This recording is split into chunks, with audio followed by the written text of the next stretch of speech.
Good evening and thank you for joining us. Ontario's Independent Police Review Director has released his report into allegations of systemic racism in the Thunder Bay Police Service, and his findings are damning. The report, entitled Broken Trust, says racist attitudes and racial stereotyping led officers to conduct substandard investigations and draw premature conclusions in a high number of Indigenous death cases. And OIPRD Director Jerry McNeely is recommending that 9 sudden death cases be reopened. Ryan Banazzo has more on what's being labeled as a crisis of trust. It's exactly what Indigenous leaders and the families of victims have been saying about the Thunder Bay Police Service for years. Investigations were too often handled differently because the deceased was Indigenous. In his report titled Broken Trust, Ontario's Independent Police Review Director Jerry McNeely concludes that there is, in fact, systemic racism inside the police service. And he didn't hold back on his criticism of its investigative practices, saying a number of lead officers lacked the expertise and experience to investigate a sudden death. Investigators repeatedly failed to recognize what constitutes a potential suspicious death. They ignored evidence potentially pointing to a non-accidental cause or contribution to the death.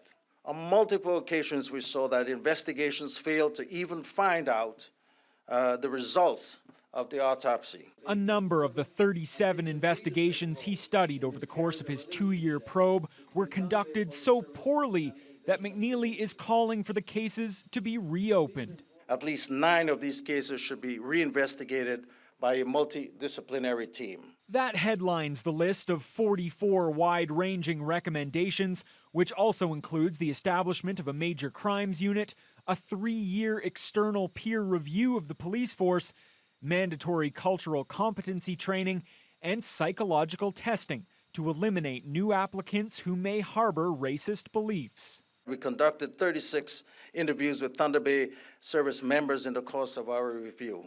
Some expressed very disturbing views.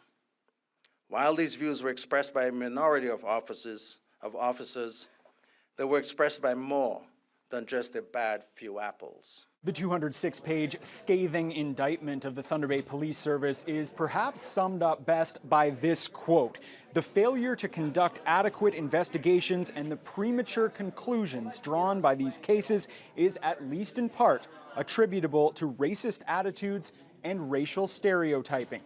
But McNeely hopes this can be the dawn of a new day. A real first day of moving forward, a real first day of making a difference, a real first day of trying to do something different so that the situation in Thunder Bay that exists now will go away. Ryan Banazzo, TBT News. Thunder Bay Police Chief Sylvie Hoth was among the people who were on hand to see the findings of the OIPRD report delivered.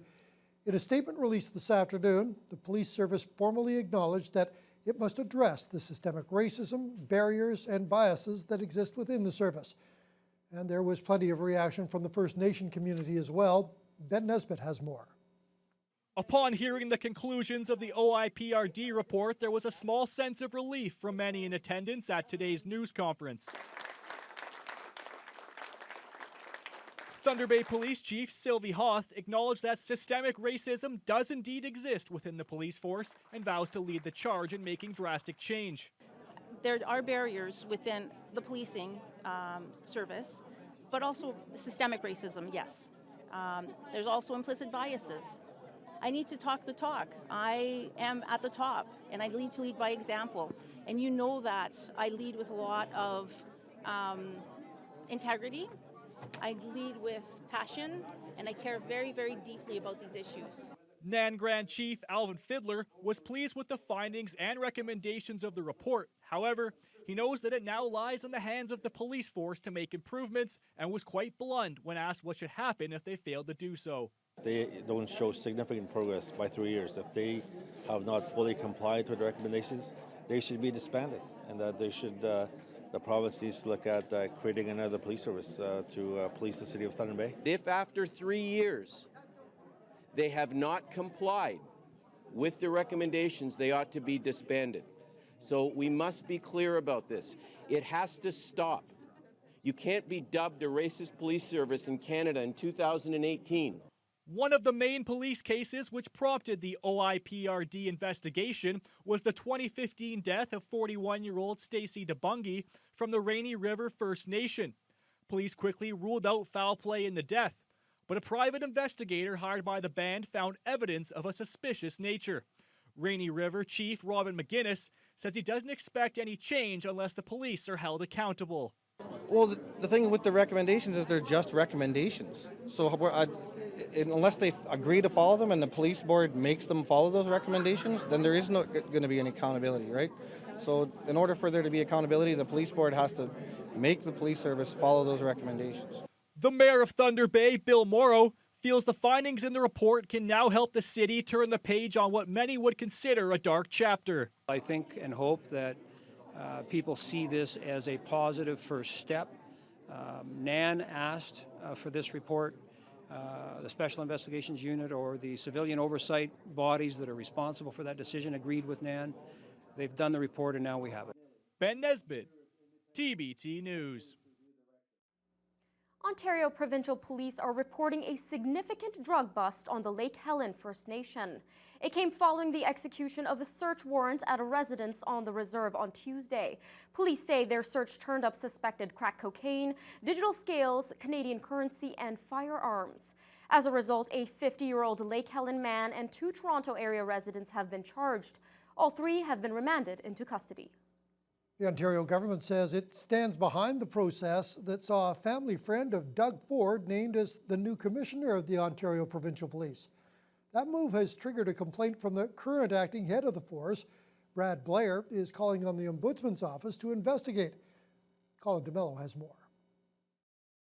The questions over Ron Taverner's appointment as OPP commissioner took a turn on Tuesday night as the interim commissioner, Brad Blair, also a candidate for the top job, sent a letter to the ombudsman requesting an impartial review, alleging potential political interference from the premier's office in the hiring process leading to Taverner's appointment.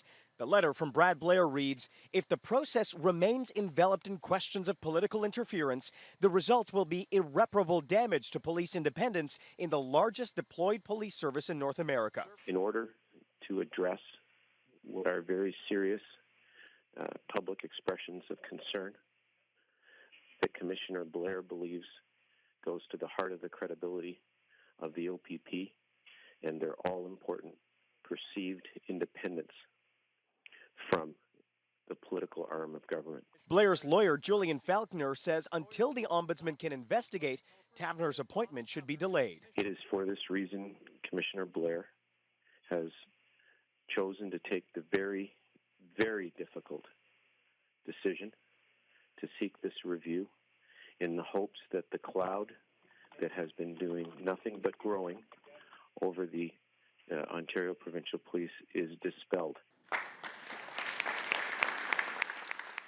Today, Premier Doug Ford didn't address the complaint, but the minister in charge of police did. The government stands by the process leading to the appointment of Mr. Taverner as the next commissioner of the OPP. Mr. Taverner has more than 50 years of exemplary police service. It is unfortunate that the service has been unfairly maligned by unfounded allegations about the appointment process. We would respect any decision made by the Ombudsman about an inquiry into this matter and will cooperate with any such review. The Premier's office has not responded to questions from CTV News. Colin DeMello, CTV News. Employees with the City of Thunder Bay wrapped up their 23rd annual United Way campaign today with 3 big checks for the charity. Between city employees, Superior North EMS, and the Thunder Bay Library, over $134,000 was given to the United Way to continue to support their efforts. The library staff raised over $3,000, EMS employees raised just over $32,000, and the City of Thunder Bay staff brought in close to $99,000. Although the total amount is about $19,000 lower than last year, United Way campaign chair Stephanie Noel says every little bit helps. Campaigns for donations. Every single year there are always more demands for people's dollars, and all we can say as a group is that we're very grateful for every dollar that every citizen of Thunder Bay in this region gives to the United Way. Any one of us, you know, something could happen to us in our lives where we might need someday to rely on the the programs that are supported through United Way funding. So you never take for granted, that your health and your economic situation. It's a very important cause, and I think there's a lot of need in our city.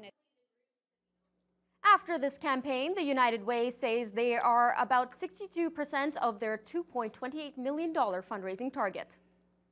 The Matawa Education Centre celebrated completion of the first phase of its construction at a grand opening ceremony today. The Learning Institute on Lily Street has been open since September, and today school officials showed their gratitude to the City of Thunder Bay for providing the building for them. Corey Nordstrom has more.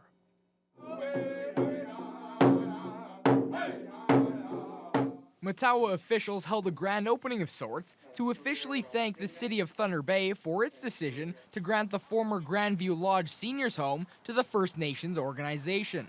The Education Center has been operational for the past 3 months to about 70 students from Matawa's remote First Nations. Education Manager Sharon Nate says it's exciting times for students and staff to be able to show off the progress. They're excited moving in there. It has a new feeling. It's really bright.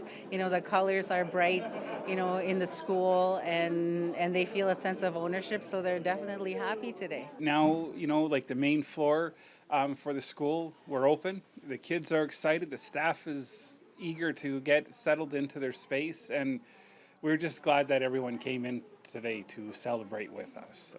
Mayor Bill Morrow wasn't on council when the city granted the building to Matawa, but he sees the benefits this will have for the students. This residence, I think, will serve the communities of Matawa well, and I think will provide a lot of comfort for the families when their young men and women are sent hundreds of kilometers away at a very young age to advance their opportunities. The center has 7 classes in use so far, alongside an elder space that will be the hub of the building when all construction is finished. Downstairs, the art room, fitness space, and more classrooms are almost complete. Matawa is currently awaiting funding from the federal government, but they plan to begin the second stage of their project by the spring of next year, where they will have 100 student residences available by the 2019 fall semester. Phase 3 is the construction of the gymnasium. So on the left side of the property here, where these beautiful trees are, will be replaced with a multi-purpose gym. So we also have plans, for the outdoor, area. It's going to be a huge project as well. Corey Nordstrom, TBT News. A pilot project to bring kindergarten classes to the Fort William First Nation is bringing in A+ reviews. The full-time classes at the First Nations Community Center were launched by the Catholic School Board in September. Alana Pickrell has the details. The new partnership between the Thunder Bay Catholic District School Board and the Fort William First Nation created an alternative kindergarten option that allows the young students to stay closer to home. The new program operates as a satellite site of St. Anne's School and has 14 students since opening its doors in September. Fort William band counselor and the Catholic Board trustee, Phil Peltier, says Chief Peter Collins would like the school to grow to include all the way up to grade 4, but plans to expand will wait until the 2-year pilot program runs its course. The idea is that we want our kids to learn our culture and our history. And then we could send them off to the school in the city. We don't want to segregate our kids, but we want to give them the foundation of what it is to be Aboriginal. Peltier adds that having the students in the community means they see familiar faces more often. Kindergarten teacher Kimberly John says the students are learning the regular developmental activities, but they also get a chance to expand their gross motor skills because the play areas are more natural and not the typical concrete structures you find in the city. It's been great. It's been just wonderful. The community has been so supportive. From what I understand, the parents just love the idea of being able to just bring their children to the community rather than going on that big long highway, and it's just been wonderful. The children are growing, they are developing. It's been great. The pilot classroom isn't just a success from an administrative standpoint. Senior kindergartner Tatiana Peltier has 4 best friends and loves the time they get to spend outside. Playing with my friends and art, with my friends. The students will transfer to St. Anne Catholic School in West Fort for grade 1 and beyond once they graduate from senior kindergarten. But if the pilot project proves to be a success and the satellite school is expanded, those long bus trips could be delayed until grade 5 for future students from the Fort William First Nation. Alana Pickrell, TBT News. Well, usually this time of year,